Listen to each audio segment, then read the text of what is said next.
Kumusta sa inyong lahat? Dito naman tayo sa vlog natin ngayong gabi sa Batang Quiapo, Paghandaan.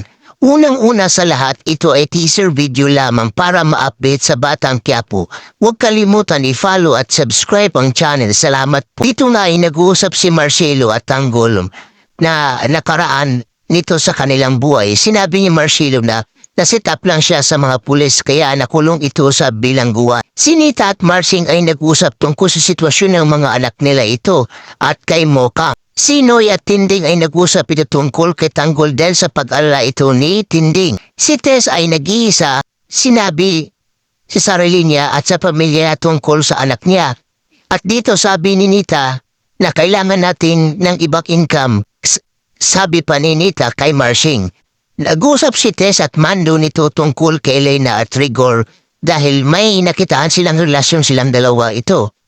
Si Marcelo at Tanggol ay patuloy pa rin nag-inuman ito pero may nagsumbong ito at may dumating na pulis.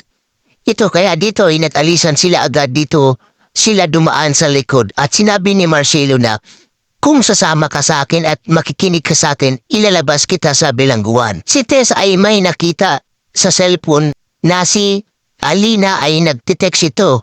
Kaya ito ay nag-away na naman yung mag-asawang Rigor at Tess. Sinabi ni Don Pacundo kay Pablo na magbihis dahil pupunta tayo sa Montenegro para humingi ng tawad nito dahil sa nangyari. Dahil kailangan natin ang Montenegro sa negosyo natin. Nakapaisip-isip si David na ilagay ang droga sa ambulance para hindi makita ng mga pulis ito lalo na sa checkpoint para hindi malata na droga yung laman nito. Dito pinuntahan si Mayor sa mga jail guard para sinasabihin na makalaya na kayo at makabalik sa bilangguan.